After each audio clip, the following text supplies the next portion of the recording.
Screen दिखाई दे रही है मेरी? Yes sir. Yes sir. तो अगला टॉपिक जो मैंने पिक किया है वो क्या है, आप लोग भी ना अपनी मुझे लिस्ट, सजेस्टिव लिस्ट दे सकते हैं। मैंने बहुत पहले एक लिस्ट बनानी शुरू की थी पिछले साल, पता नहीं कितनी मेरे पास रखी होगी, आप लोग भी उसमें हेल्प कर सकते हो। तो अगर आपको लगता है कि कोई टॉपिक हमें पढ़ लेना चाहिए, इम्पोर्टेंट है, तो bring it to my knowledge. Topic से मेरा मतलब है एरिया, ठीक है? तो वो एरिया आप लोग अगर मुझे बताएंगे तो अच्छा रहेगा, उसे वो हम लोग उसे कर पाएंगे। तो आज जिस टॉपिक की हम बात कर रहे हैं, जिस शब्द को हम बहुत ज़्यादा सुन रहे हैं इस समय, एपिडेमिक, पेंडेमिक, ठीक है? आखिर क्या होता है ये एपिडेमिक, क्या होता है ये पेंडेमिक, इसका क्या मतलब होता है, क्या इसकी बायोलॉजिकल डेफिनेशन है? तो हम आज इसी के बारे में बात करने वाले हैं कि एपिडेमिक्स, पेंडेमिक्स, इसके अलावा भी और चीज़ें भी करेंगे, पर यहाँ से हम शुरू कर रहे हैं एंडेमिक, एपिडेमिक एंड पेंडेमिक। हमने कल बात की थी इन्फेक्शियस डिसीज की, ऐसी बीमारियां जो हमें पैथोजेंस यानी कि माइक्रो ऑर्गेनिज्म, बीमारी करने वाले माइक्रो ऑर्गेनिज्म, जो ऐसे सूक्ष्म जीवी जो हमें बीमारी करते हों, वो पैथोजन कहलाते हैं। वो बैक्टीरियल हो सकते हैं, वो वायरल हो सकते हैं, और हमारे समाज में मौजूद रह सकते हैं।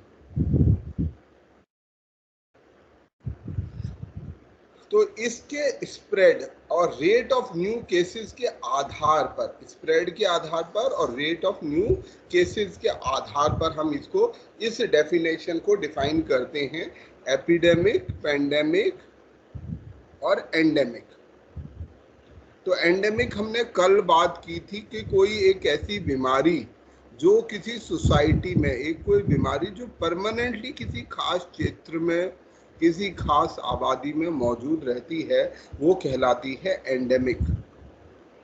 दूसरी तरफ है एपिडेमिक। एपिडेमिक वो बीमारी है जो किसी एक समय, जिसका आउटब्रेक होता है, ठीक है? जैसे अभी हम क्या बोलते हैं, कोरोना इज एपिडेमिक, कोरोना का एपिडेमिक है। एपिडेमिक का मतलब सरल भाषा में बोले तो आउटब्रेक, किसी बीमारी की जिसकी संख्या या तो बहुत कम हो या ना हो, और वो एकदम से बहुत तेजी से बढ़ जाती है। लेट्स से ये हमारा नंबर ऑफ केसेस, इधर हम इसको ड्रॉ करते हैं, नंबर ऑफ केसेस, कितने केसेस हो रहे हैं, और इधर टाइम। तो एपिडेमिक वो बीमारी होती है जो एकदम से तेजी से शूट अप करती है, तेजी जब से वो नंबर बढ़ रहा है, तो वो बीमारी हमारी एपिडेमिक होती है। एंडेमिक बीमारी एक लो स्टेज पे या ये थोड़ा बहुत ऊपर नीचे होते हुए मौजूद रहती है सोसाइटी में, वो बीमारी कहलाती है एंडेमिक। और जो तेजी से एकदम से आउटब्रेक हो, तेजी से, बहुत तेजी से बढ़े, वो बीमारी कहलाती है एपिडेमिक। इसके बाद अगला टर्म है पेंडेमिक। जब कोई एपिडेमिक ग्लोबल लेवल पे हो, बहुत सारे देशों में एक साथ होने लगे, तो ऐसे में हम उसको बोलते हैं पेंडेमिक, ठीक है? जो ग्लोबल स्थिति में होने लग जाए, तो ऐसे में हम उसको पेंडेमिक बोलते हैं। ऐसे एपिडेमिक को जो कि दुनिया भर में एक साथ फैल रहा है, इसीलिए हम कोरोना को एपिडेमिक ना बोल के पेंडेमिक बोलते हैं, क्योंकि ये लगभग पूरी दुनिया में एक साथ फैल रहा है। अब हम आगे बढ़ते हैं। ये सब हमने वैसे कुछ बातें इसमें कर ली हैं, जैसे डेंगू मच्छर की बात हमने की थी, डेंगू नाम की बीमारी की बात की थी, जो एडिस इजिप्टी बीमारी के द्वारा होता है। 1950s 60s में ये अमेरिकन कॉन्टिनेंट में था, उसके बाद आज ये भारत के अंदर भी पहुंच चुका है। वेरिसेला जोस्टर हमने कल बात की थी, वेरिसेला जोस्टर, जिसके कारण हमें ये एक वायरस होता है वेरिसेला जोस्टर नाम से। ये वेरिसेला जोस्टर वायरस हमें क्या करता है, हमें चिकन पॉक्स नाम की बीमारी करता है, या इसी का एक दूसरा फॉर्मेट है हर्पीज जोस्टर, हर्पीज नाम की बीमारी, वो भी इसी वेरिसेला जोस्टर नाम के वायरस के कारण होती है। मलेरिया की कहानी हमें कहने की जरूरत नहीं है। एपिडेमिक, एपी का मतलब है अमंग, अपॉन, ठीक है, अपॉन या अबव, ये सब ग्रीक शब्द से बने हैं। और डेमोस का मतलब होता है लोग, पीपल, डेमोक्रेसी, ठीक है। तो एपिडेमिक, जो लोगों के ऊपर एकदम से कोई चीज थोप दी जाए, वो है एपिडेमिक। सारी एपिडेमिक इन्फेक्शियस डिसीज के कारण ही होंगे। क्या ये मेरी स्टेटमेंट सही है या गलत है? जो एपिडेमिक होते हैं वो इन्फेक्शियस एजेंट्स के द्वारा होते हैं। क्या ये बात सही है गलत है? सही है सर। Yes sir. ये स्टेटमेंट सही है ना? तो आप लोग सहमत हैं सभी लोग? कोई Yes, ऐसा sir. है जी सर, जी सर। सहमत ना हो मेरी बात से? सर आप बोलिए, कोई है असहमत वाला? नहीं है कोई यस असहमत, सर। सभी सहमत हैं, ठीक है। हाँ जी, कोई कुछ कहना चाहता है? नहीं सर। सर जैसे थायराइड प्रॉब्लम होता है, गोइटर का हो जाना, वो भी तो वो एंडेमिक एंड एपिडेमिक होता है। वो भी एपिडेमिक, पर थायराइड की प्रॉब्लम को हम मतलब इतनी संख्या में नहीं हो सकती। और उदाहरण हिली एरियाज में मिलता है ना सर, वहाँ पे आयोडीन की कमी होती है, तो वहाँ पे चलो। गोइटर ज्यादा मिलता है। चलो मान लेते हैं आपकी बात। और इससे भी कॉमन कहें, आज के समय में एक बीमारी हम सबको जो शहरी क्षेत्रों में, अर्बन एरियाज में हमें देखने को मिलती है, वो है ओबेसिटी, मोटापा नाम की बीमारी। अगर आज से आप 30 साल पहले चले जाएंगे, 30 साल पहले आपको ये बीमारी नहीं दिखाई देगी, परंतु आज ये बीमारी बड़े स्तर पर मौजूद है। आज आपको हर जगह शुगर के मरीज दिखाई देते हैं, है ना? शुगर के मरीज हर जगह दिखाई देते हैं। ब्लड प्रेशर की बीमारी हो गई है जी, ब्लड प्रेशर हो रहा है हमें। अगर आप अपने दादा दादी से पूछेंगे कि शुगर नाम की कोई बीमारी, मतलब थोड़े से उससे पीछे जाना पड़ेगा कि उन्होंने कभी शुगर की बीमारी के बारे में सुना, कभी उन्होंने ब्लड प्रेशर की बीमारी के बारे में जाना, कभी वहाँ पे कोई मोटापा, जैसे कोई आर्ग्यूमेंट ले सकता है कि सर वो शुगर उनको इसलिए नहीं पता होगी कि वो टेस्ट ही नहीं कराते थे, जब टेस्ट नहीं कराएंगे तो पता कैसे चलेगा। बात बिल्कुल ठीक है, ब्लड प्रेशर के लिए भी है। पर एक और बीमारी है मोटापा।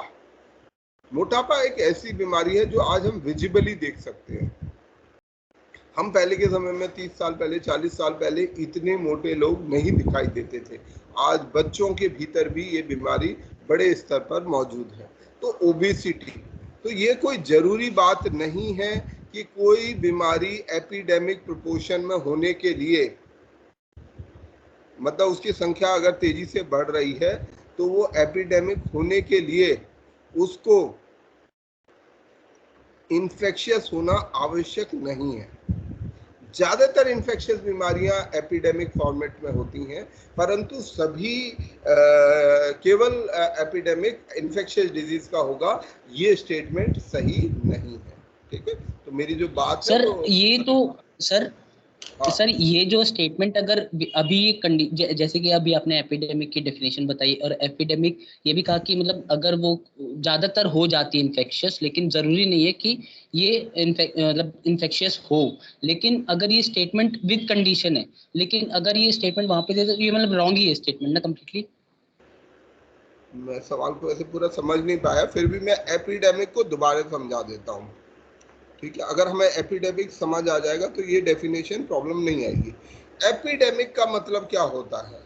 एंडेमिक में मान लीजिए हमारी सोसाइटी में 100 केसेस हैं, लेट्स से लेप्रेसी के 100 केसेस हैं। ये 100 केसेस लगातार कभी 100 से 110 हो जाते हैं, अगले साल 90 रह जाते हैं। तो ये बीमारी इसी स्तर पे, इस एवरेज नंबर के आसपास मौजूद है। परंतु किसी बीमारी के हमारे पास एकाधिक केस रिपोर्ट होते थे या 0 केस रिपोर्ट होते थे, ऑल ऑफ सडन उसके 100 केस रिपोर्ट होने लगे। ये है इसके भी 100, उसके एकदम से 100 केस रिपोर्ट होने लगे। तो इनमें से कौन सी बीमारी एपिडेमिक हो जाएगी और कौन सी एंडेमिक? जबकि दोनों में 100 ही लोग बीमार हैं। सर सेकंड वाले, सेकंड वाले, जो ये राइज इन नंबर है, इंक्रीज इन नंबर है, सडन इंक्रीज इन नंबर, ये बनाता है किसी भी बीमारी को एपिडेमिक। ठीक है, इसका नंबर इन्फेक्शियस होने से नॉट इन्फेक्शियस होने से कोई लेना देना नहीं है। जैसे अगर हम मोटापे की बात करें, पहले मोटापा 10 साल पहले लोगों में नहीं था, पर एकदम से वो मोटापे के केसेस बढ़ने लगे, तो हम तब कह रहे हैं कि मोटापा has become a epidemic, obesity has become an epidemic. But जब एक लंबे समय के बाद पता चलेगा कि भाई हमारी सोसाइटी में 10% 20% आबादी मोटी ही है, then it will become an endemic disease. ठीक है, कि यहाँ पर ये बीमारी रहती ही है। ठीक है, यहाँ हम जब डिफरेंशिएट करें तो ये ध्यान रखें, rise in number, number is not important. हो सकता है 10 ही केस नए रिपोर्ट हो, पर वो 0 से 10 हो जाएंगे तब वो एपिडेमिक बन जाएगा। पर अगर वो 100 केस है, पर 100 के 100 पर मेंटेन्ड है, then it is an endemic disease. हाँ जी, अब अपना सवाल पूछिए सर। तो पैंडेमिक क्या एंडेमिक हो सकता है? क्या पैंडेमिक हो सकता है? एंडेमिक हो सकता है? नहीं, पैंडेमिक के अंदर बेसिकली एपिडेमिक का होना जरूरी है। Epidemic eight global level. तो जब एंडेमिक, जब हम पहले ही कह रहे हैं कि ये एक एपिडेमिक है, मतलब इसमें केसेस का नंबर तेजी से बढ़ रहा है, बहुत तेजी से बढ़ रहा है, और वो भी ग्लोबल लेवल पर बढ़ रहा है। हो सकता है वो हमारे देश के किसी देश के अंदर हो, किसी राज्य के अंदर हो सकता है। उत्तर प्रदेश के अंदर में कल हमने जापानीज एनकेफेलाइटिस नाम के वायरस की बात की थी, दिमागी बुखार की बात की। वहां पर दिमागी बुखार के केसेस पहले 0 थे, एकदम से 100 आने लग गए, 1000 आने लग गए केसेस। तब वो केस उत्तर प्रदेश के गोरखपुर जिले के लिए एपिडेमिक है। अगर यही जापानीज एनकेफेलाइटिस के केस पूरी दुनिया में रिपोर्ट किए जाने लगे, तब बन जाएगा पेंडेमिक। तब ये ग्लोबल प्रोपोर्शन एक्वायर कर लेगा, तब हम इसको पेंडेमिक बोल देंगे। ठीक है, कल हमने जूनोटिक डिजीज की बात की थी कि जूनोटिक डिजीज कुछ होती हैं। जू का मतलब होता है, जू हमारा जो जिसमें जानवरों से संबंधित है, जू। तो जू से जो एनिमल्स ओरिजिन की डिजीज हो, जो बीमारियां हमें जानवरों से होती हों, तो वो एनिमल ओरिजिन की बीमारियों को हम जूनोटिक डिजीज कहते हैं। अच्छा, एक शब्द यहाँ पर सुनने को बहुत मिल रहा है, म्यूटेशन। म्यूटेशन बहुत मिल रहा है। म्यूटेशन क्या होता है सर? जेनेटिक म्यूटेशन होता है सर, इसमें सर बॉडी का वो स्ट्रक्चर बहुत अलग सा हो जाता है। बॉडी का जीन में चेंजेज हो जाना, जीन में चेंज हो जाना, मॉडिफिकेशन हो जाता है। बेसिक डीएनए स्ट्रक्चर है, उस डीएनए स्ट्रक्चर में, जैसे मान लीजिए ये हमारा जेनेटिक, किसी का भी जेनेटिक स्ट्रक्चर है, ये जेनेटिक स्ट्रक्चर है। किसी भी कारण से म्यूटेशन कई कारणों से होते हैं, ये नेचुरली भी हो सकते हैं, ये रेडिएशन के प्रभाव से हो सकते हैं, ये जब वो मियोसिस रेप्लिकेशन होता है उसके कारण हो सकते हैं, इसके कई कारण हो सकते हैं। तो ये अगर यहाँ पर कोई सीक्वेंस बदल कर यहाँ से कोई हिस्सा बदल जाए और नया कोई हिस्सा आके ऐड हो जाए, जो प्रोटीन की सीक्वेंस होती है, प्रोटीन की कितनी सीक्वेंस होती है, कितने बिलियन बेस होते हैं एक इंसान के अंदर में, कितने न्यूक्लियोटाइड का बेस होता है हमारे अंदर, 3.2 बिलियन बेस। ठीक है, अगर वो बेस का आप लोग को अगर याद नहीं होगा फिर भी मैं बता देता हूँ, A adenine, thymine, cytosine and guanine. ठीक है, ये अलग अलग तरीके की ये एक चेन होती है, या तो ए होगा या टी होगा या सी। इन चारों के 3.2 बिलियन पेयर्स होते हैं, मतलब ये ऐसे ऐसे करके ये रिपीट करता रहेगा, ए टी कोई भी सीक्वेंस हो सकती है, और इससे अलग अलग तरीके के प्रोटीन पैदा होते हैं, प्रोटीन हमारे शरीर में बनते हैं। तो ये जो डीएनए स्ट्रक्चर होता है ये बाद में प्रोटीन्स में कन्वर्ट हो जाता है। ठीक है, अब इसमें मान लीजिए ये चेंज हो जाए, ये ए की जगह सी आ जाए और टी की जगह लेट्स से ए आ जाए, तो ऐसे में इस चेंज को हम जेनेटिक म्यूटेशन बोलते हैं। जो जीन का ओरिजिनल स्ट्रक्चर है वो चेंज हो गया। आइडियली वो एग्जैक्ट स्ट्रक्चर जाना चाहिए, एग्जैक्ट चीज जानी चाहिए, परंतु नेचर के अंदर में म्यूटेशन होना स्वाभाविक है। कहीं ना कहीं जब ये 3.2 बिलियन पेयर्स बनते हैं तो कहीं ना कहीं छोटा मोटा बदलाव आ जाता है, और इस बदलाव को हम जेनेटिक चेंज या म्यूटेशन कहते हैं। अब हमारे को ये शब्द खाली नहीं करवा सकता तो बोले कि नहीं तो हमें खाली माइक्रोफोन काम हो गया तो मेरा 50% आवाज आ रही कुछ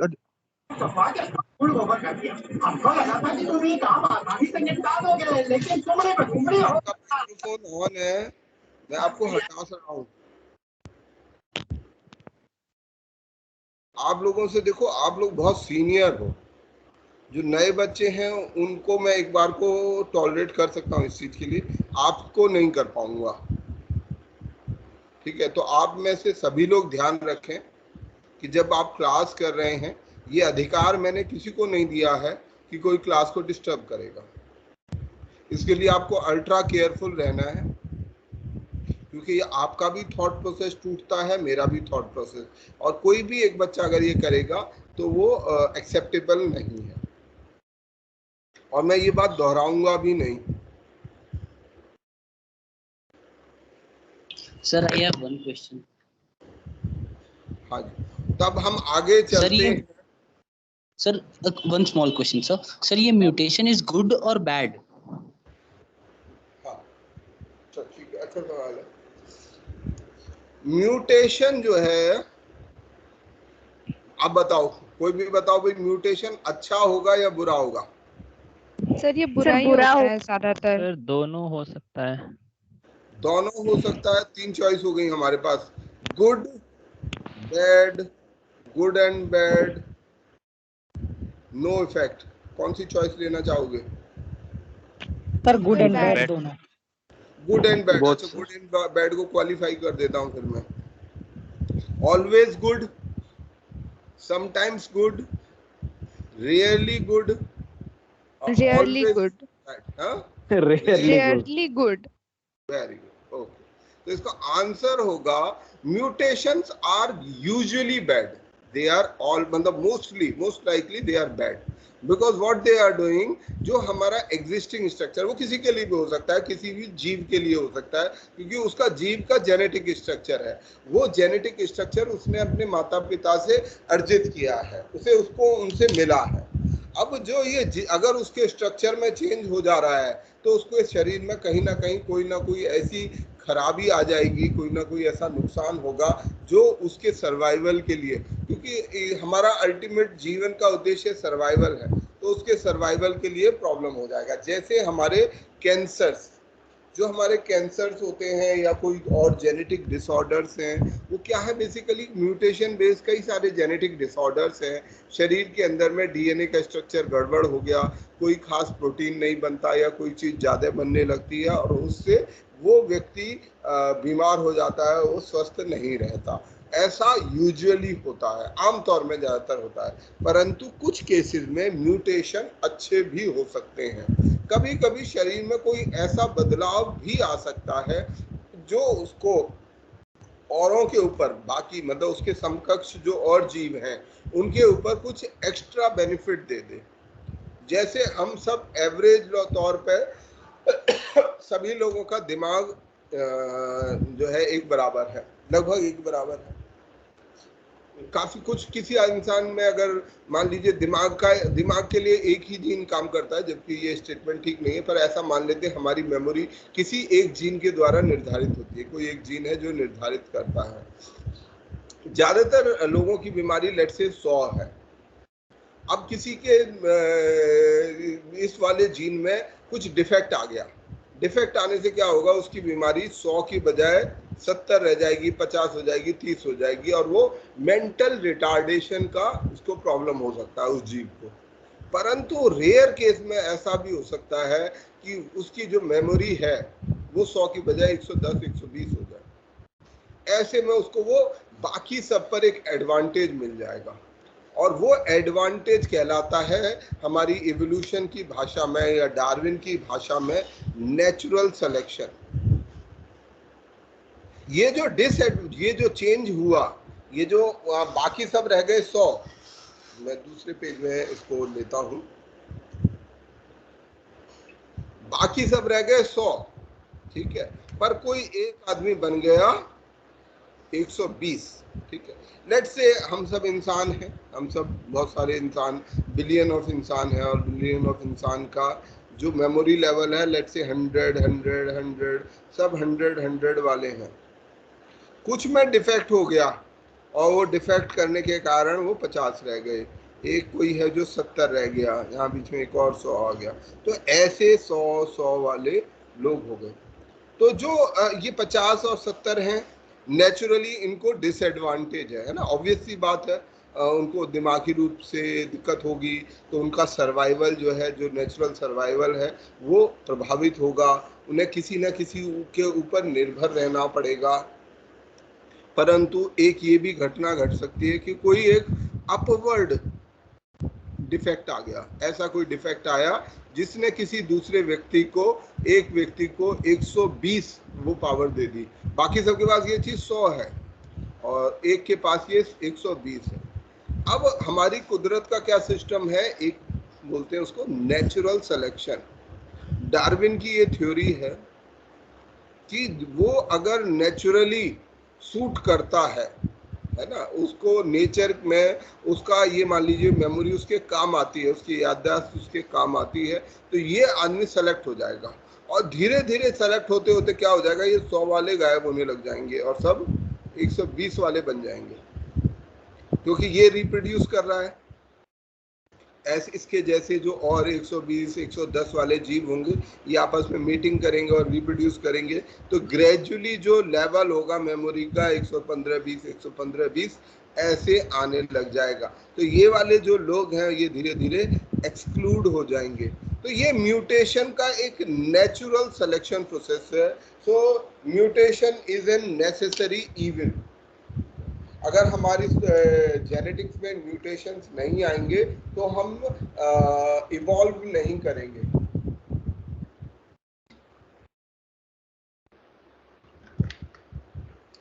पहले किसी समय सारे बंदर पेड़ पर रहते थे, उनमें से एक बंदर, कुछ एक दो बंदर, कुछ बंदरों के अंदर कुछ ऐसे बदलाव आ गए, वो जमीन पर उतर गए और जमीन पर वो ज़्यादा मतलब उनका नेचुरल सिलेक्शन बेहतर हो गया, उनको ये जो एबिलिटी मिली, नेचुरली जो एबिलिटी मिली उसने उनका सर्वाइवल बढ़ा दिया। तो क्या हो जाएगा, वो जीव नीचे उतर आएंगे और इंसानों के बीच में वो जो चेंज है उसने बहुत बड़ा रोल निभाया।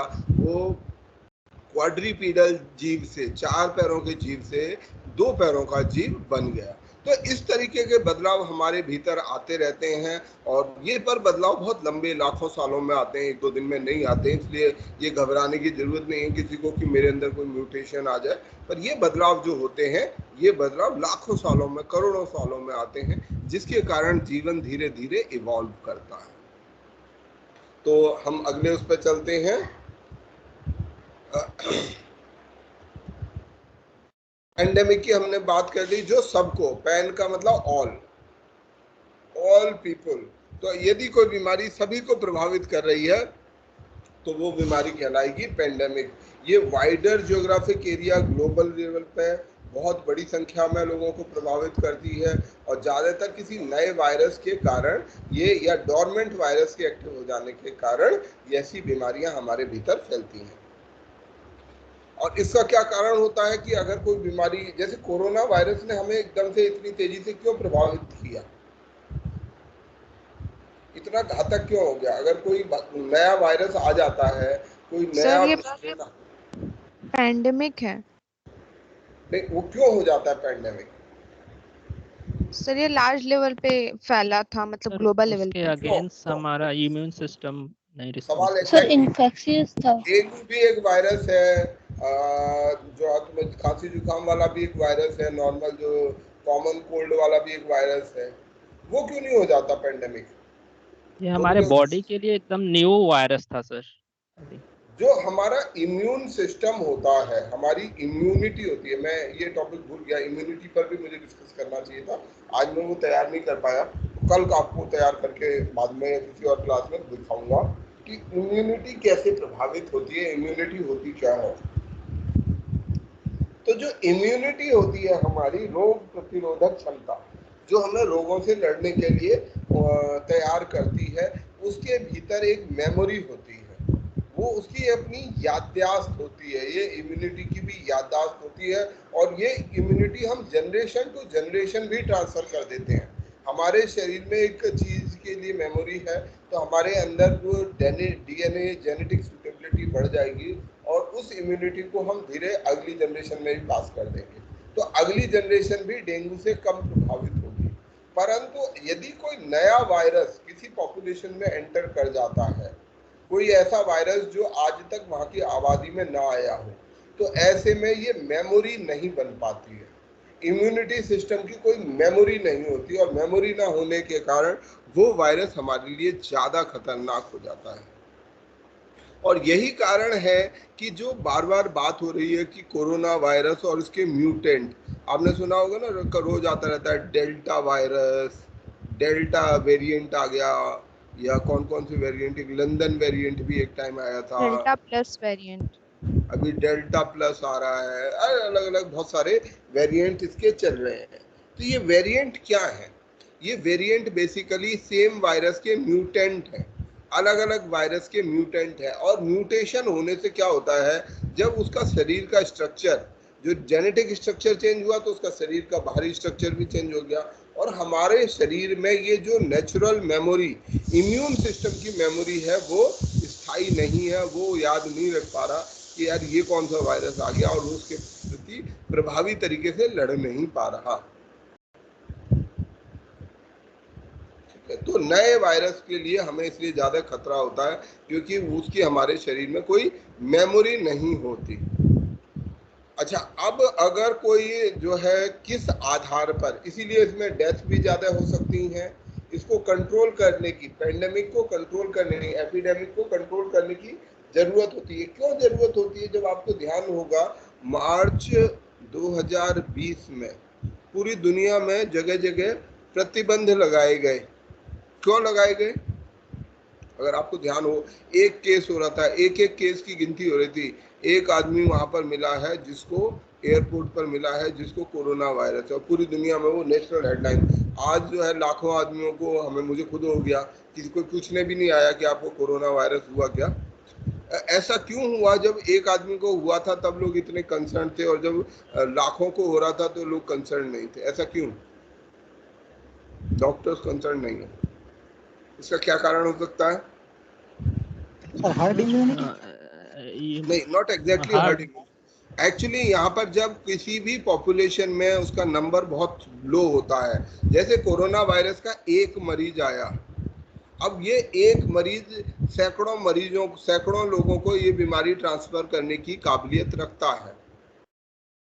तो जब ये नया वायरस आ रहा है तो इसकी ये जो क्षमता होती है बहुत होती है, और अगर किसी तरह से हम यहीं पर इस पर ब्रेक लगा दें, शुरुआत के केस में ही हम अगर ब्रेक लगा दें, तो ये सारे लोग बच जाएंगे, और ये सारे बच जाएंगे क्योंकि ये एक्सपोनेंशियली ग्रो होगा। 1 से 10 को, वो 10 फिर 100 को कर देंगे, वो 100 1000 को कर देंगे, हर लेवल पे ये नंबर ऐसे मल्टीप्लाई करेगा, 1 से 10, 10 से 100, 100 से 1000, 1000 से 10,000। अब अगर आप यहाँ शुरुआत की स्टेज में इसको कंटेन कर दें तो ये 1000 और 10,000 और लाखों लोग बच जाते हैं। परंतु अगर आप यहाँ फेल हो गए तो क्या होगा? और अगर वो बड़े नंबर पर पहुंच गया, मान लीजिए उसका नंबर 10-20 हजार पहुंच गया, उसके बाद उस बीमारी को कंट्रोल करना पॉसिबल नहीं हो पाता। इस तरीके से ये जो एपिडेमिक का कंट्रोल का एक तरीका है, इससे हम उसको कंट्रोल नहीं कर पाते।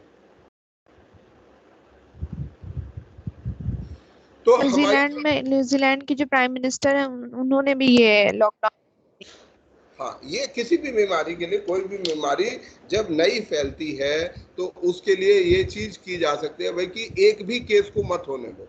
अगर एक भी नहीं होगा, एक होगा तो 10 हो सकते हैं। अगर आपने एक को रोक दिया तो सारे के सारे आगे आने वाले केसेस रुक जाएंगे। जो हमारा ये कोरोना वायरस है वुहान शहर में, जो कि हुबई प्रोविंस में, वुहान तो सभी को याद होगा, प्रोविंस का नाम याद कर लेते हैं, ये है हुबई प्रोविंस, ठीक है। हुबई प्रोविंस में पहली बार रिपोर्ट हुआ जनवरी में, इसको आइडेंटिफाई करके, और फिर बहुत तेजी से केस होने के कारण 11 मार्च को इसको एक पेंडेमिक घोषित कर दिया था। 11 मार्च को WHO ने बोल दिया था that corona virus is an pandemic. और अब तक इसके कितने केसेस हो चुके हैं, 15 लाख से ज़्यादा डेथ रिपोर्ट हो चुके हैं। ये नंबर डेली बेसिस पे बदल रहा है, इसलिए इस नंबर की कोई सिग्निफिकेंस अभी है नहीं। ये वो स्टेजेस हैं जिनकी हम बात कर रहे थे कि जब कोई बीमारी किसी नई उसमें आती है तो उसकी कई स्टेजेस हो सकती हैं। पहला कि वो वायरस पहली बार कहाँ देखा गया। First is when a virus is seen in animals, हमारे इंसानों को इन्फेक्ट नहीं करता, केवल जानवरों में होता है। दूसरा फेज, एनिमल वायरस किसी इंसान को इन्फेक्ट कर देता है। तीसरा फेज कि उस बीमारी के कहीं छोटे छोटे इलाकों में कुछ केसेस रिपोर्ट होते हैं। चौथा फेज, जब ह्यूमन टू ह्यूमन ट्रांसमिशन होने लगे। ये इम्पॉर्टेंट फेज होता है जब हम कहते हैं कम्युनिटी ट्रांसमिशन। हमने ना पीछे सुनने को मिला होगा, कम्युनिटी ट्रांसमिशन शुरू हो गया, कम्युनिटी ट्रांसमिशन शुरू हो गया। उसका क्या मतलब हुआ कम्युनिटी ट्रांसमिशन? सर इंसानों से इंसानों को होने पहले शुरुआत में जो ट्रांसमिशन हो रहा था कोरोना का, वो हो रहा था ऐसे लोगों से जो ये जो शुरू का ट्रांसमिशन का फेज है, ये उनसे ट्रांसमिट हो रही थी बीमारी जो बीमारी बाहर से लोग आ रहे थे। कोई चाइना से आ रहा है, कोई तुर्की से आ रहा था, ईरान से कोई आ रहा था। तो ऐसे जो ऑलरेडी इन्फेक्ट होकर भारत में चला आ रहा है, तो ऐसे में वो ट्रांसमिशन कम्युनिटी ट्रांसमिशन नहीं था। परंतु जब वो बीमारी यहाँ पर आने लगे और लोगों को, बहुत सारे लोगों को जिनकी हमें पहचान नहीं है, सैकड़ों हजारों लोगों को उन्होंने ऑलरेडी इन्फेक्ट कर दिया है। अब गवर्नमेंट के पास कोई तरीका नहीं बचता कि उनको ट्रैक कर सके। तो ये एक कम्युनिटी ट्रांसमिशन की स्टेज हो जाती है जहाँ पर ट्रांसमिशन कम्युनिटी के लेवल में होने लगता है, जहाँ से ट्रांसमिशन बाहर से नहीं होता। तो ह्यूमन टू ह्यूमन ट्रांसमिशन किसी बीमारी का, जूनोटिक बीमारियों की बात कर रहे हैं, तो वहां पर होने लगता है। और पांचवा फेज है जब किसी कंट्री के भीतर उस बीमारी का स्प्रेड एविडेंट हो जाए। और छठा, जब कम्युनिटी लेवल पर आउटब्रेक शुरू हो जाए। तो ये एक से ज्यादा देश में ये अपने WHO का सिस्टम है जिसमें वो फेज 1 से लेके फेज 6 तक बनाते हैं। मतलब जो स्टैंडर्ड सिस्टम है, आई एम नॉट श्योर कि ये WHO का सिस्टम है, बट जो एक एपिडेमिक, इसको पढ़ने वाले लोग जो ये इसका अध्ययन करते हैं उनको क्या बोला जाता है? जो बीमारियों का, उनको बोलते हैं एपिडेमियोलॉजिस्ट। ठीक है, जो एपिडेमिक का अध्ययन करते हैं कि एपिडेमिक, क्योंकि इनका बड़ा रोल होता है किसी भी बीमारी के आउटब्रेक को रोकने में। इसकी एक अच्छी सी कहानी थी, मैं सुनाऊंगा नहीं, पर हम लोग जब कॉलेज में थे तब उसको पढ़ते थे। तो सबसे पहला एक वो था, डॉक्टर था, एक जगह थी जहाँ मैं कहानी सुनाने में लग गया, बाद में कभी। ये डिफरेंट फेजेस हैं, ठीक है, और ये ग्राफ आपको इसके साथ में शेयर कर दूंगा, तो आप इसको एक बार देख लेना कि कौन कौन से फेजेस हमारे एपिडेमिक के हैं। ये 6 phase, phase 1, phase 2, phase 3, phase 4, phase 5, phase 6, ठीक है। तो ये हमारे डिफरेंट फेजेस हैं किसी भी पैंडेमिक के ग्रो होने के। किस तरीके से WHO एक सिस्टम फॉलो करता है किसी भी बीमारी को पैंडेमिक कहने के लिए।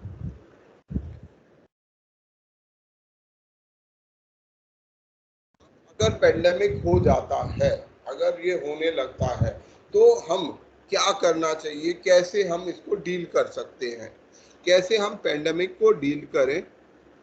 और इन पॉलिसीज को, जो पॉलिसी हमें एनेबल करती हैं, जो हमें बताती हैं कैसे हम इस बीमारी के स्प्रेड को, यानी कि एपिडेमिक होने को रोक सकते हैं, उसको हम बोलते हैं कंटेनमेंट। कंटेनमेंट, कंटेन का मतलब क्या होता है? कॉन्टेन।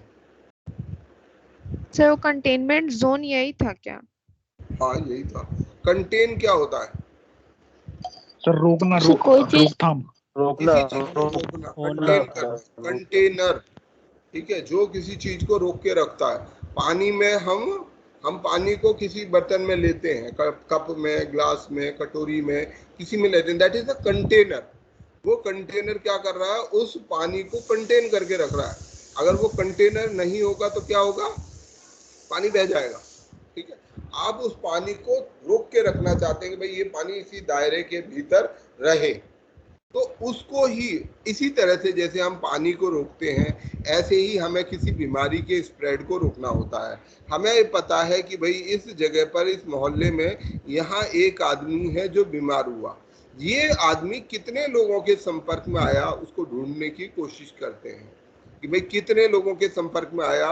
वो सभी लोग एक्सपोज्ड है, उनको क्या बोलते हैं हम? एक्सपोज्ड। यहाँ मैं एक शब्द का इस्तेमाल करता हूँ, क्वारंटीन, और क्वारंटीन, एक और शब्द भी यूज करते हैं ना हम, आइसोलेशन, आइसोलेशन। वेरी गुड, बहुत थैंक यू, मुझे याद नहीं आता ये शब्द। अब इन दोनों में अंतर बताओ, और आप मत बताना चंद्रा, कोई और बताए, क्वारंटीन और आइसोलेशन में क्या अंतर होता है? सर दोनों क्वारंटीन में, या दोनों सेम होते हैं? ये भी हो सकता है कि दोनों सेम भी हो। हाँ, नहीं दोनों सेम नहीं होते सर। अच्छा, क्वारंटीन में होता है कि यदि किसी कोई व्यक्ति अगर बाहर से आया है या उस पे संदेह है कि हाँ ऐसे बंदों के बीच रहा है जो वहाँ पे ये बीमारी थी, तो उसको कुछ दिनों के लिए अलग रखते हैं ताकि उसमें देखा जाए कि ये लक्षण आ रहे हैं कि नहीं। अगर नहीं आते हैं तो फिर से उसे नॉर्मल कर दिया जाता है, दैट इज क्वारंटीन। और और आइसोलेशन, आइसोलेशन? आइसोलेशन है कि हाँ ये पुष्टि हो गई है कि हाँ ये बीमारी इस बंदे को है, तो उसको अलग रखना, आई थिंक। बहुत अच्छा, शाबाश। तो ये दीपक ने बिल्कुल सही बताया। ये दोनों में मामूली सा डिफरेंस है, काफी लोगों को कंफ्यूजन है। वैसे तो हम आज के समय में एक्सपर्ट हो गए हैं, पर वैसे पुराने समय में ये अच्छे अच्छे एक्सपर्ट्स के लिए भी एक डिफिकल्ट क्वेश्चन था। क्वारंटीन का मतलब होता है प्रिवेंटिव आइसोलेशन। प्रिवेंटिव आइसोलेशन, हमें ये नहीं पता, केवल ये पता है कि ये व्यक्ति एक्सपोज्ड है। एक्सपोज्ड का मतलब कि उसने किसी व्यक्ति के साथ एक्सपोजर में आया है, उसको वो बीमारी, जैसे किसी भी इन्फेक्शियस डिजीज की बात करें तो ऐसा भी नहीं होता कि हम किसी के संपर्क में आए और वो बीमारी हमें 100% हो ही जाएगी, ऐसा जरूरी नहीं है। मान लीजिए एक आदमी 100 लोगों के संपर्क में आया, वो बीमारी 10 लोगों को होगी, 90 लोगों को नहीं होगी, उसके बड़े सारे कारण हो सकते हैं। तो पर वो 100 के 100 लोग उस बीमारी के एक्सपोजर में आए, हमें ये नहीं पता कि कौन से 90 लोगों को कुछ फर्क नहीं पड़ेगा और 10 लोग बीमार पड़ जाएंगे। तो ऐसे में हम क्या करते हैं, सारे जितने भी लोग एक्सपोज्ड हुए, जो उसके से मिले, तो ऐसे व्यक्ति को हम, एक्सपोजर किसी भी तरीके का हो सकता है। सेक्सुअली ट्रांसमिटेड डिसीज में एक्सपोजर अलग हो जाएगा, इस तरीके की जो ड्रॉपलेट इन्फेक्शन या एयरबॉर्न इन्फेक्शन है उसमें एक्सपोजर अलग होगा, अलग अलग तरीके का एक्सपोजर हो सकता है। तो जितने लोग एक्सपोज्ड होते हैं उनको अलग रख दिया जाता है। और कब तक अलग रखा जाता है? जब तक उस बीमारी का इनक्यूबेशन पीरियड, ये शब्द याद कर लेते हैं, इनक्यूबेशन पीरियड, ये भी बहुत सुनने को मिला होगा, इनक्यूबेशन पीरियड। इसका मतलब होता है कि इनक्यूबेट, किसी भी चीज को अपने फॉर्म में आने के लिए इंक्यूबेशन। अच्छा चलो बताओ, इंक्यूबेशन करते किसके लिए हैं? इंक्यूबेटर। सर बच्चों को रखते हैं उसमें, इंक्यूबेटर बच्चों में। को रखते हैं, वेरी गुड। और किसी को भी रखते हैं? अंडों को रखा जाता है, अंडों मुर्गी के को। जो अंडे होते हैं ना, उनको इंक्यूबेटर में रखा जाता है, जिन अंडों को वो करना होता है, हैच करना होता है। तो वैसे तो मुर्गी करती है नेचुरल तरीके से, परंतु यदि उसे उसमें करना हो, फार्म में करना हो, तो आजकल ऐसी मशीनें हैं जो उसमें इनक्यूबेटर में अंडे को रख दिया जाता है। और कब तक उसको रखा जाता है? जब वो अंडे से वो चूजा निकल के ना आ जाए, चिक निकल के ना आ जाए। जब वो चिक निकल आएगा तो इतने पीरियड को, इस अंडे को रखने में और चिक के निकलने के बीच का जो पीरियड होता है वो पीरियड कहलाता जाता है इंक्यूबेशन पीरियड। यही चीज किसी बीमारी के बैक्टीरिया में या किसी इन्फेक्शियस एजेंट में हो सकता है। आज मुझे वो इन्फेक्शियस एजेंट का एक्सपोजर हुआ, पहली बार मुझे वो इन्फेक्शियस एजेंट हुआ, और उसके 10 दिन बाद हो सकता है, 15 दिन बाद हो सकता है, 5 दिन बाद भी हो सकता है। अलग अलग बीमारियों में अलग अलग प्रॉपर्टीज होती हैं। कितने दिन बाद वो बीमारी मुझे लक्षण उसके जाहिर होते हैं, उस पीरियड को हम बोलते हैं इनक्यूबेशन पीरियड। मतलब जो वो बीमारी है वो फलित कितने दिनों में हो रही है, क्योंकि यहाँ अंडे का फल है जो चूजा, और यहाँ इन्फेक्शन का फल है बीमारी। तो इन्फेक्शन का फल हमें जो बीमारी है वो रिजल्टेंट, वो बैक्टीरिया कितने समय में ग्रो कर पा रहा है, तो उस समय काल को हम बोलते हैं incubation period.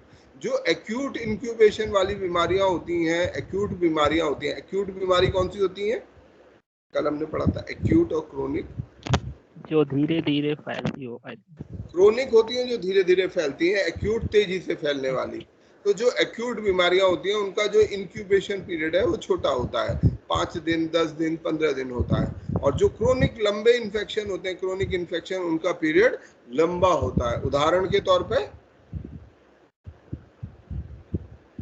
Diabetes, tuberculosis, infection की बात कर रहा हूँ, इन्फेक्शियस डिजीज, लेप्रोसी, टीबी हो गया sir, leprosy, TB, AIDS, HIV, ये सब है। ठीक है, ठीक आपने बोला। तो ये सब उदाहरण है जिसमें जो पीरियड होता है इंक्यूबेशन पीरियड, ये कई महीनों का और साल का भी हो सकता है, महीनों और साल का इंक्यूबेशन पीरियड होता है।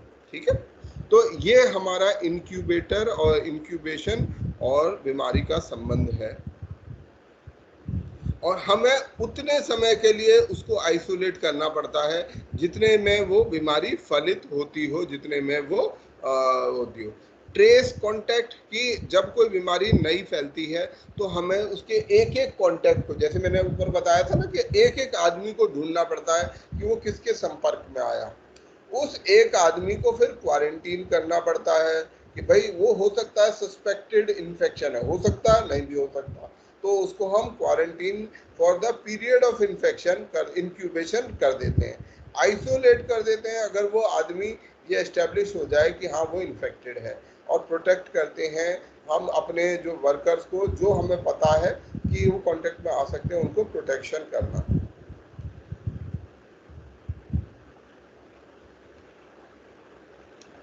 अब हमारे को कोई पेंडेमिक मैनेज करना है, ठीक है, पेंडेमिक मैनेज करना है, तो नंबर 1 हमारा उद्देश्य होता है to reduce the transmission rate. Transmission rate या आर फैक्टर भी इसको बोलते हैं, आर फैक्टर। तो कितनी तेजी से वो, कितने लोगों को वो, एक आदमी कितने लोगों को इन्फेक्ट कर सकता है, उसको ट्रांसमिशन रेट या आर फैक्टर बोलते हैं, कि कितनी संख्या में वो लोगों को ट्रांसमिट कर सकता है, एक व्यक्ति कितने लोगों को कर सकता है। अगला है मिटिगेशन। ट्रांसमिशन रेट को कम करने के बाद हम उसको मिटिगेट करें, कम से कम उसको कम करें। कैसे कर रहे हैं? Social distancing, public education. ये ध्यान रखिएगा, पब्लिक हेल्थ में एजुकेशन इज वेरी इंपॉर्टेंट। ठीक है, सूचना, सही सूचना देना, सही जानकारी देना बहुत बहुत जरूरी होता है। लोगों को पता होना चाहिए कि हमें हाथ धोने हैं, लोगों को पता होना चाहिए मास्क पहनना है, क्या क्या प्रिकॉशन वो रख सकते हैं। और इसके अलावा इकोनॉमिक मेजर, ऐसे साधा कुछ स्टेप उठाना जो कि आर्थिक मेजर्स हों। ठीक है, तो ये सब वो कर सकते हैं हम किसी पेंडेमिक को डील करने के लिए। अब ये एक डायग्राम है, ये जो मैं आपको बात बता रहा था, यहाँ ये डायग्राम के जरिए से बताने की कोशिश की गई है।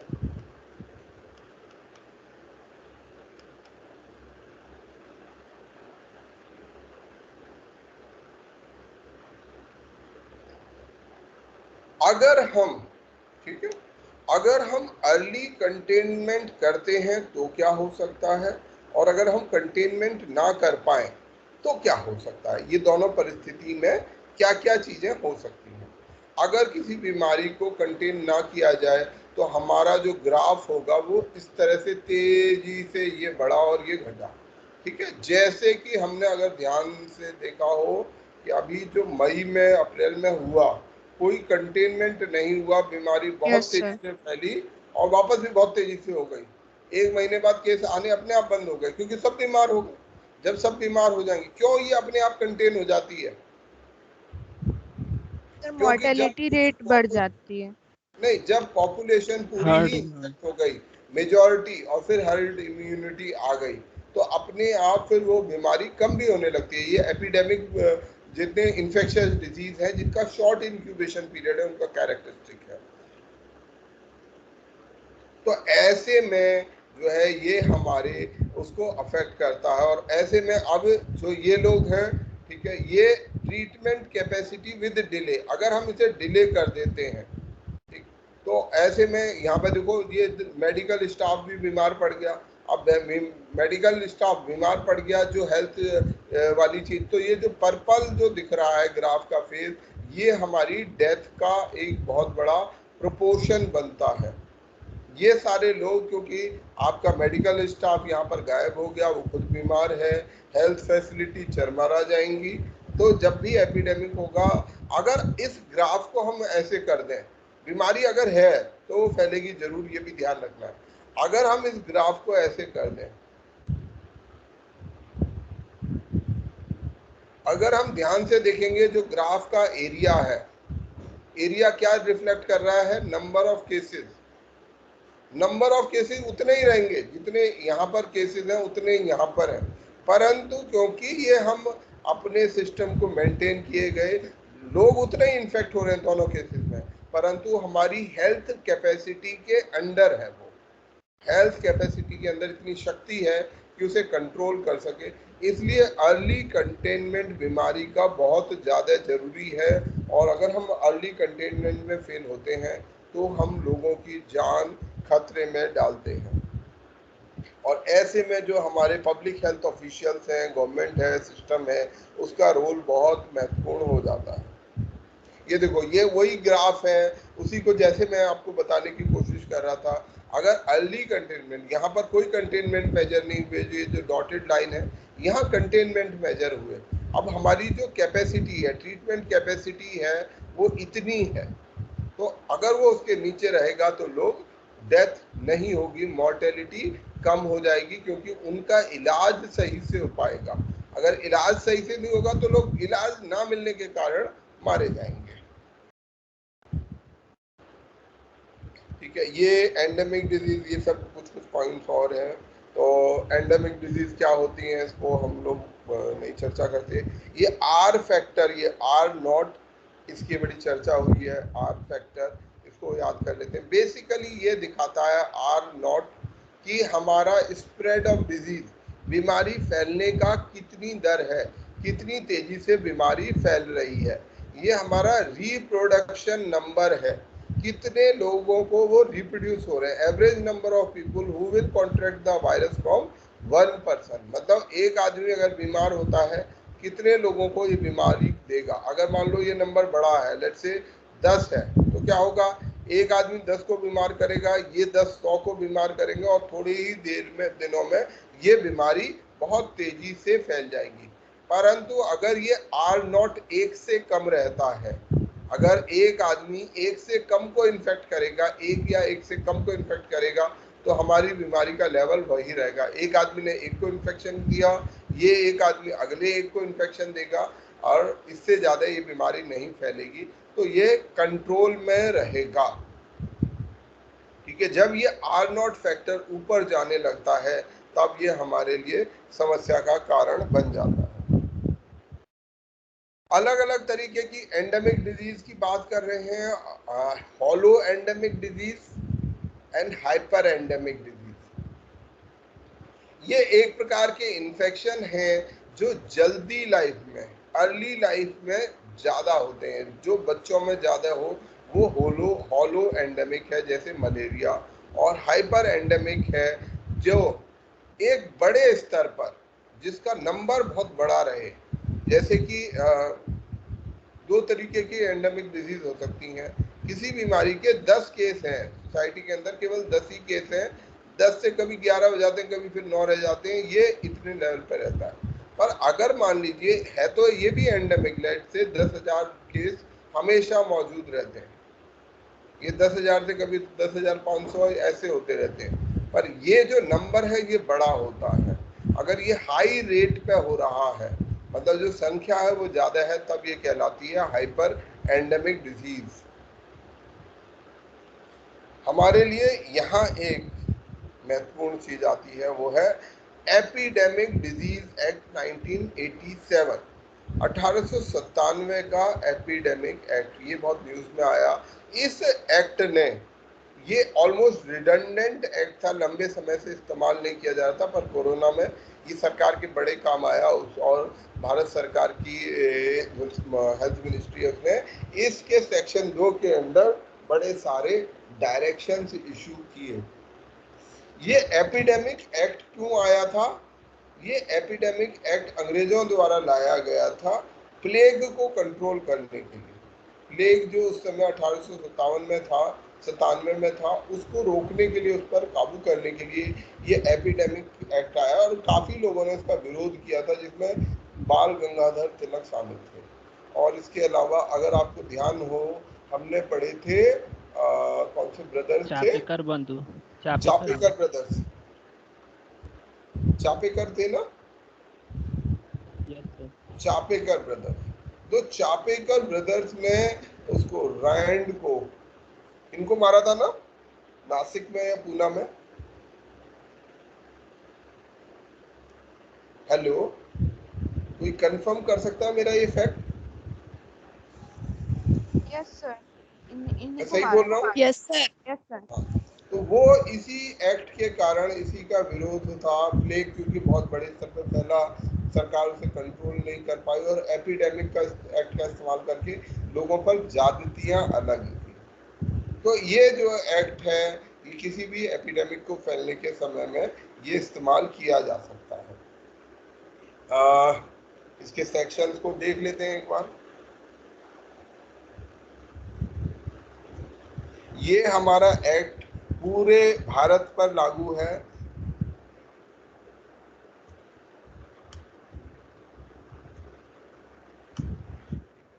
सेक्शन 2 अधिकार देता है सरकार को, स्टेट गवर्नमेंट को स्पेशल मेजर्स लेने के। कोई भी स्पेशल मेजर अगर वो लेना चाहते हैं तो वो ले सकते हैं। किसी भी तरीके का प्रतिबंध, लोगों को रेगुलेट करना, उनको इंस्पेक्ट करना, ये सब कर सकते हैं।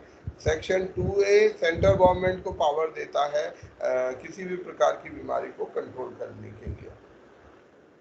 पेनल्टी, इसके ऊपर सजाएं भी दी जा सकती हैं अगर कोई इसके नियम कानून, अगर आप मास्क पहन के नहीं घूमोगे तो आपको section 3 of epidemic act read with section 188 of IPC disobedience to order duly promulgated by public servant, ठीक है, तो इसके अंदर आपको सजा भी दी जाती है, और जो इम्प्लीमेंटिंग ऑफिसर है उनको वो अधिकार दिए जाते हैं। सेक्शन 188 क्या है कि ये आपका IPC का एक्शन वो है, अगर कोई भी सरकारी अधिकारी, कोई भी पब्लिक सर्वेंट लॉफुली किसी चीज को इम्प्लीमेंट कर रहा है, किसी भी लॉफुल ऑर्डर को, अनलॉफुल ऑर्डर को नहीं, जिसको कानून के द्वारा पारित किया गया हो, अगर वो ऐसा कोई काम कर रहा है और आप उसका पालन नहीं करते, उसकी डायरेक्शन को फॉलो नहीं करते, डिसओबे करते हो, तो वो obstruction, annoyance, risk, obstruction to public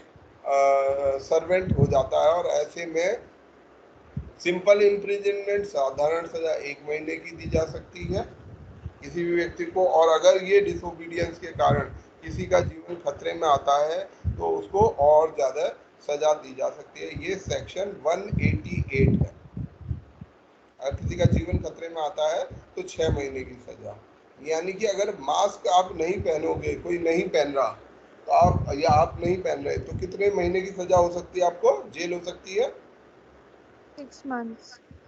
6 month की जेल हो सकती है, ठीक है, 1,000 रुपए का जुर्माना, 6 मंथ, क्योंकि आप किसी के जीवन को, वो ये कह सकता है कि मैं एपिडेमिक एक्ट को इम्प्लीमेंट कर रहा था, इन्होंने पालन नहीं किया, अब इनको 6 महीने की सजा दी जा सकती है।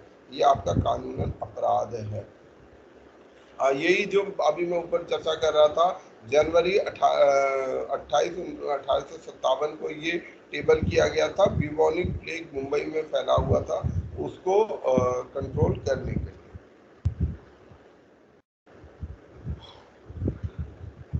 और पूरी दुनिया में ये एपिडेमिक फैला। जो अलग अलग एपिडेमिक अभी तक जो फैले हैं, जो बड़े बड़े एपिडेमिक फैले हैं, या तो वायरल या बैक्टीरियल नेचर के हैं और हाईली कम्युनिकेबल। अगर हाईली कम्युनिकेबल डिजीज है तो हम क्या कह सकते हैं, उनका ट्रांसमिशन रेट कितना होगा, हाई होगा, हाई और होगा। उनका आर फैक्टर कितना होगा, मोर देन 1 होगा। ठीक है। तो अगर ये जो बीमारियां हैं, कुछ फेमस हैं, प्लेग ऑफ जस्टिनियन, अगर चाहो तो आप विकिपीडिया पे और पढ़ सकते हो इन सब के बारे में, अगर टाइम हो, वैसे कोई जरूरत नहीं है। पुराना सबसे जो बाइजेंटाइन एम्पायर या कॉन्स्टेंटिनोपल, जिसे आज इस्तांबुल कहा जाता है, कॉन्स्टेंटिनोपल। इस्तांबुल शहर में 540-542 में इस तरीके का प्लेग फैला था। ब्लैक प्लेग यूरोप में फैला 1346 से लेके 1350। ये आपको याद कर लेने होंगे, ठीक है, मुझे मेरी समझ से याद कर लेना अच्छा रहेगा। और इस प्लेग में करीब 5 करोड़ लोग यूरेशिया और नॉर्थ अफ्रीका में, मतलब जो ऊपर का एशिया और यूरोप वाला हिस्सा है, जहाँ रशिया और सेंट्रल एशियन कंट्रीज हैं, वहाँ पर करीब 5 करोड़ लोग। और ये याद रखिए, उस समय हमारी यहाँ की आबादी बहुत कम थी, 1346 में, मतलब बहुत बड़ी जनसंख्या में लोग मारे गए थे। करीब करीब यूरोप की 60% आबादी इस ब्लैक प्लेग के कारण खत्म की गई थी। HIV एड्स भी इसी प्रकार की एक बीमारी है। 1980 के दशक में ये एपिडेमिक हो गया। 1960 में ये रिपोर्ट हुआ था और इसने सब सहारन अफ्रीका में 69% लोगों को ये इन्फेक्शन हुआ। इसके अलावा स्पेनिश फ्लू, ये हम बहुत सुनते आए, 1918 में हुआ था, इसी तरीके से लगभग 100 साल पहले, जिसमें 2 करोड़ लोग मारे गए थे। मॉडर्न प्लेग, जिसके हम 94 से, इसमें 1 करोड़ लोग मारे गए। एशियन फ्लू 57-58 में हुआ, 20 लाख लोग मारे गए। कॉलेरा पेंडेमिक, ये भारत के लिए इम्पोर्टेंट है। भारत में कॉलेरा और प्लेग, ये 2 इम्पोर्टेंट है। कॉलेरा एक बैक्टीरिया के कारण, हैजा के कारण एपिडेमिक फैलते थे। इसमें 1.5 मिलियन लोग मारे गए। Russian flu 1 million, Hong Kong flu 1 million. ये सब याद कर ले तो अच्छा रहेगा कि कौन कौन से पीरियड में, कम से कम मोटे मोटे, जैसे ब्लैक प्लेग, बाइजेंटाइन प्लेग, ये जो बड़े बड़े स्पेनिश प्लेग, फ्लू, इनको कम से कम हम याद कर लेते हैं।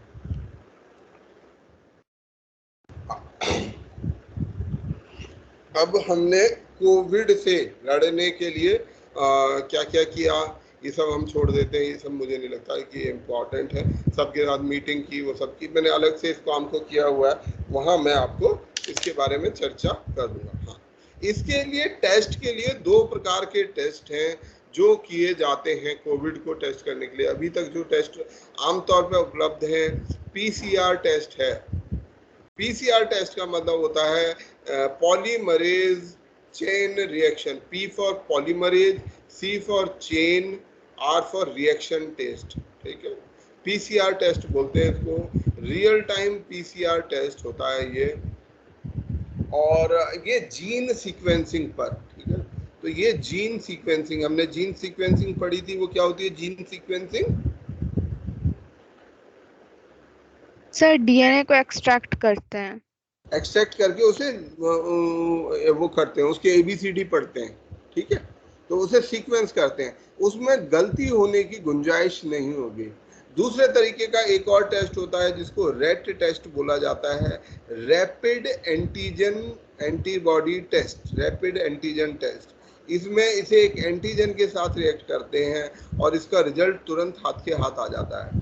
ये दोनों टेस्ट के बारे में हम जरूर बात कर लेंगे कि जो टेस्ट में जो रैट टेस्ट है, रैपिड एंटीजन टेस्ट है, और ये PCR टेस्ट है, इन दोनों की एफिकेसी में अंतर है। रैट टेस्ट में फॉल्स पॉजिटिव, ये इजी है, ये टाइम टेकिंग है, ये चीप है, ये कॉस्टली है। पर ये क्या है, इसमें फॉल्स पॉजिटिव ज्यादा होते हैं, फॉल्स पॉजिटिव ज्यादा होंगे, फॉल्स नेगेटिव, फॉल्स नेगेटिव, ठीक है, इसमें फॉल्स नेगेटिव कम होंगे। अब ये फॉल्स नेगेटिव या फॉल्स पॉजिटिव क्या होते हैं, इसकी हम एक बार बात कर लेते हैं, होते क्या है फॉल्स पॉजिटिव, फॉल्स नेगेटिव। अगर हम किसी भी टेस्ट को करते हैं, कोई भी चीज अगर की जाए तो 100% एफिकेसी मतलब नेचर में नहीं होती है, कहीं ना कहीं किसी ना किसी तरीके की गलती होने की संभावना हर टेस्ट में रहती है, फेल होने की संभावना हमेशा रहती है, ये कुदरत का बेसिक नियम है। फॉल्स नेगेटिव होता है कि यदि किसी आदमी को बीमारी है, आई एम इन्फेक्टेड, वो इन्फेक्टेड है, पर हमने उसका टेस्ट किया, टेस्ट करने के बाद जो रिजल्ट आया वो आया नेगेटिव, जबकि वो इन्फेक्टेड था, मतलब आना पॉजिटिव चाहिए था पर आया नेगेटिव, ऐसे टेस्ट को हम बोलते हैं फॉल्स नेगेटिव। यानी कि जो बीमार होते हुए भी किसी को सही घोषित कर दे तो वो टेस्ट उसमें कहेंगे हम फॉल्स नेगेटिव, और ये बड़ी खतरनाक चीज है खास तौर में एपिडेमिक में। तो ये रैट टेस्ट का सबसे बड़ा डिसएडवांटेज ये है कि जिनको बीमारी होगी भी उनको ये छोड़ देगा, उनको बाहर निकाल देगा कि भाई ये आपको बीमारी नहीं है, वो आदमी अपने घर जाके आराम से घूमेगा फिरेगा, सब लोगों को वो बीमारी फैला सकता है और अपना भी ध्यान नहीं रखेगा। दूसरा होता है फॉल्स पॉजिटिव। फॉल्स पॉजिटिव होता है यदि कोई टेस्ट आपको पॉजिटिव बता रहा है पर वो पॉजिटिव रिजल्ट फॉल्स है, गलत है, एक्चुअली में आप नेगेटिव हो, वो नेगेटिव को जो पॉजिटिव बता दे वो है फॉल्स पॉजिटिव, और जो पॉजिटिव को नेगेटिव बता दे वो है फॉल्स नेगेटिव। और ये उसकी टेस्ट की प्रिसीजन पर कि ये टेस्ट कितना प्रिसाइज या इफेक्टिव, एफिकेसी कितनी है, उसका पैमाना है। टेस्ट को एफिकेसी होनी चाहिए, अगर उसकी एफिकेसी अच्छी नहीं है तो हमारे लिए ज़्यादा बेनिफिशियल टेस्ट नहीं होता है। ओके, ये हो गया। हाँ, अभी हमारे पास थोड़ा सा समय और है, हम कुछ और टॉपिक शुरू कर लेते हैं, मतलब यही टॉपिक को आगे कंटिन्यू कर लेते हैं। कर देते हैं जूनोटिक डिजीज, ये हमने शायद चर्चा कर लिया था, जूनोटिक डिजीज हमने इस पर चर्चा कर लिया था, ठीक। हाँ, जो एनिमल से फैलने वाली जो बीमारियां हैं,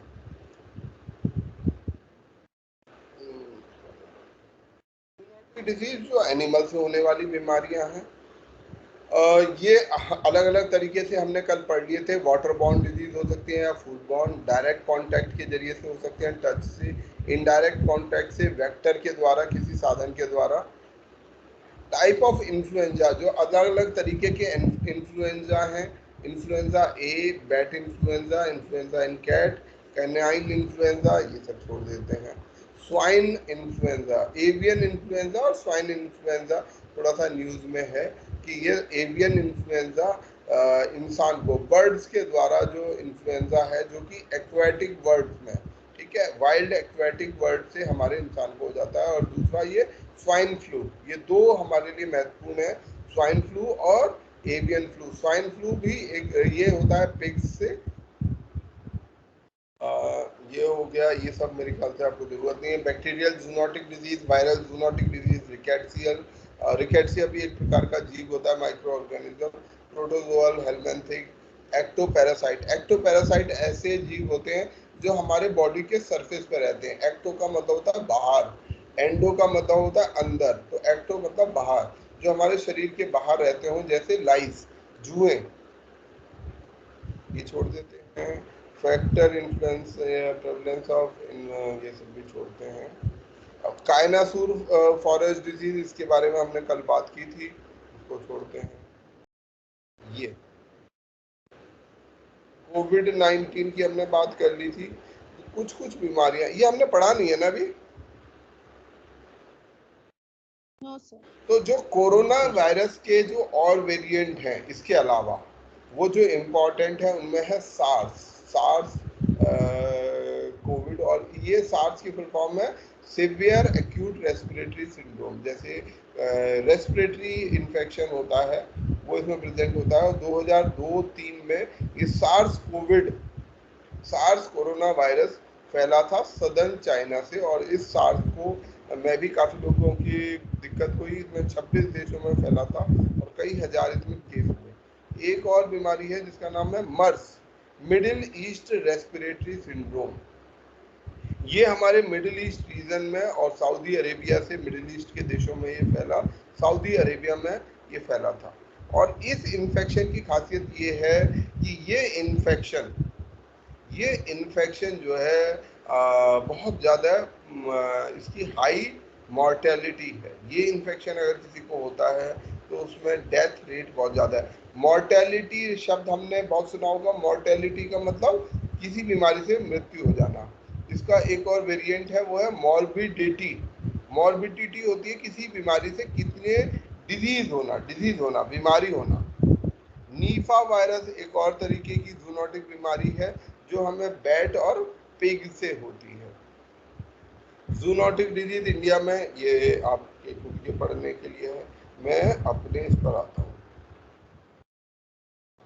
वाले पोर्शन पे आता हूँ। मैं वैक्सीन पर कुछ अच्छा मटेरियल अभी नहीं कर पाया, पर इम्यूनिटी जब मैं करूँगा डिस्कस आपके साथ, आपका थोड़ा और समय लूँगा, उसमें मैं इसे ख़त्म कर दूँगा।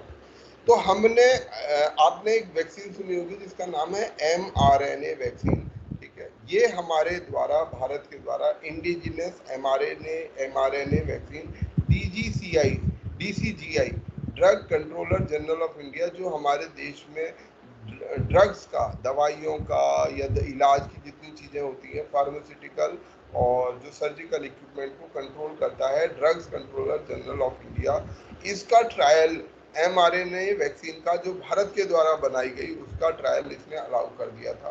mRNA एक तरीके का सीक्वेंस होता है, DNA से बनता है RNA, DNA से बनता है RNA और RNA से बनता है प्रोटीन। RNA 3 तरीके का होता है, राइबोसोमल RNA, mRNA और एक और RNA होता है, भूल गया कौन सा होता है, mRNA, ट्रांसक्रिप्शन RNA और tRNA। ये 3 तरीके और भी होते हैं इसके अलावा, पर मेजर जो हमारे लिए इम्पोर्टेंट है वो ये है।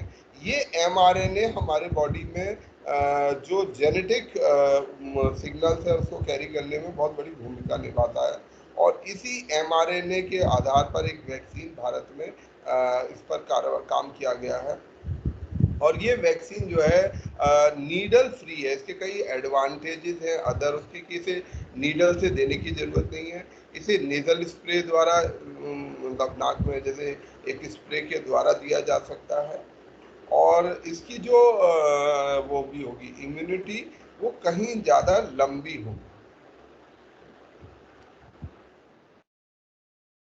अदर वैक्सीन होती हैं, जैसे हमने कल से कई बार चर्चा किया, लाइव एटेन्यूएटेड वैक्सीन होती है, यानी कि जिसमें जो पैथोजन होता है वो जीवित होता है परंतु अटेन्यूएट कर दिया जाता है, यानी कि उसे हार्मलेस बना दिया जाता है। दूसरे तरीके की किल्ड हो सकती है इनएक्टिवेटेड पैथोजन्स की, जिसमें पैथोजन को मार दिया गया है, बैक्टीरिया मार दिया गया है, तो इससे वो हमें बीमारी नहीं करेगा। इसके बाद होती है वायरल वेक्टर्ड वैक्सीन, इसके अलावा होती हैं टॉक्सॉइड वैक्सीन, कॉन्जुगेट वैक्सीन। तो ये सब अलग अलग प्रकार के वैक्सीन हैं, लाइव अटेन्यूएटेड वैक्सीन, किल्ड या inactivated vaccine, viral vectored vaccine, toxoid vaccine और कॉन्जुगेट वैक्सीन। ये अलग अलग प्रकार की वैक्सीन हैं जिनका इस्तेमाल किया जाता है। ज़्यादातर जो वैक्सीन होती है उनके लिए रेफ्रिजरेशन, फ्रिज में उनको ठंडा रखना ज़रूरी होता है। जो वैक्सीन इस तरीके के DNA और RNA बेस्ड दोनों तरीके की वैक्सीन हो सकती हैं, और जो वैक्सीन होती हैं उनमें क्या होता है कि हमारे शरीर के अंदर जो बैक्टीरिया या वायरस का DNA या RNA इंट्रोड्यूस करने के बाद हमारे शरीर में एक प्रकार का इम्यून रिएक्शन शुरू किया जाता है आर्टिफिशियली, जिससे हमारे शरीर को ऐसा लगे कि हमारे शरीर में इन्फेक्शन हो गया है। तो इन्फेक्शन से लड़ने के लिए वो अपने बहुत सारी चीज़ें रिलीज करता है और वो जो इम्यूनिटी पैदा करता है वो इम्यूनिटी आगे कंटिन्यू करती है। तो वैक्सीनेशन का ये मूल सिद्धांत है टू मिमिक, हम अपने इम्यून सिस्टम को एक चकमा देते हैं। बेसिकली वैक्सीन के जरिए से हम अपने इम्यून सिस्टम को एक चकमा देते हैं और उसको ऐसा एहसास दिलाते हैं कि हमें कोई इन्फेक्शन हो गया है।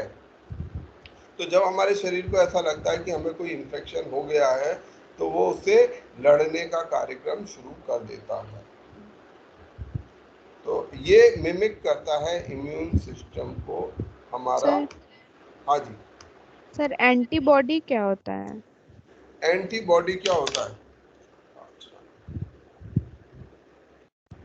अभी